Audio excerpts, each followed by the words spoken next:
హైవ్యూర్స్ అది టెక్కలిలోని Bhavani theatre. Screen మీద పవన్ కళ్యాణ్ ఉన్నాడు. ఓ సినిమానా?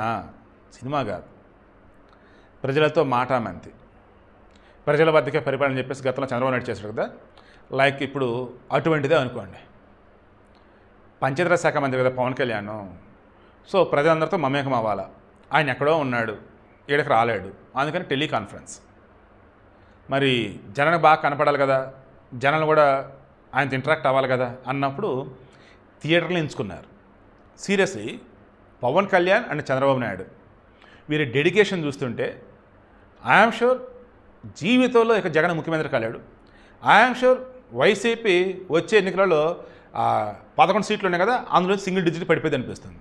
సో విషయం ఏంటి, ఏ ప్రాంతంలో అయితే ప్రజలతో పవన్ కళ్యాణ్ మాట్లాడాలనుకున్నాడో ముందుగా అధికారులు చెప్తారు, అధికారులు వచ్చేసి ఎవరెవరు ఏం మాట్లాడాలి ఏంటి అన్నప్పుడు నోట్ చేసుకొని అది పవన్ కళ్యాణ్కి ఎక్స్ప్లెయిన్ చేస్తారు. ఇక అప్పటికప్పుడు పవన్ కళ్యాణ్ కూడా వాళ్ళతో మాట్లాడతారు.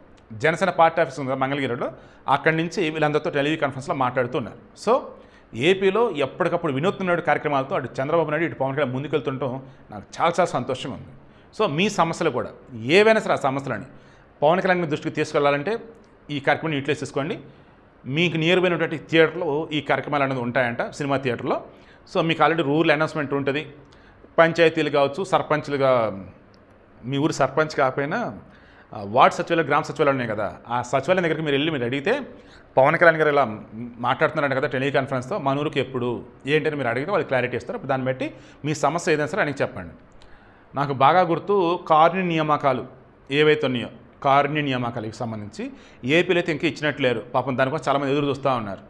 త్వరలో ఈ కారుణ్య నియామకాలకు సంబంధించేసి పవన్ కళ్యాణ్ స్టెప్ తీసుకుంటే, చంద్రబాబు నాయుడు గారు ఆ రకం ముఖ్యమంత్రి యాక్సెప్ట్ చేస్తే త్వరలో వాళ్ళ ఇంట్లో పాపం మనుషులు చనిపోయి ఆ ఉద్యోగాల కోసం ఎదురు చూస్తున్న వాళ్ళు ఎవరైతే ఉన్నారో వాళ్ళందరికీ లబ్ధి అయితే చేకూరుతుంది.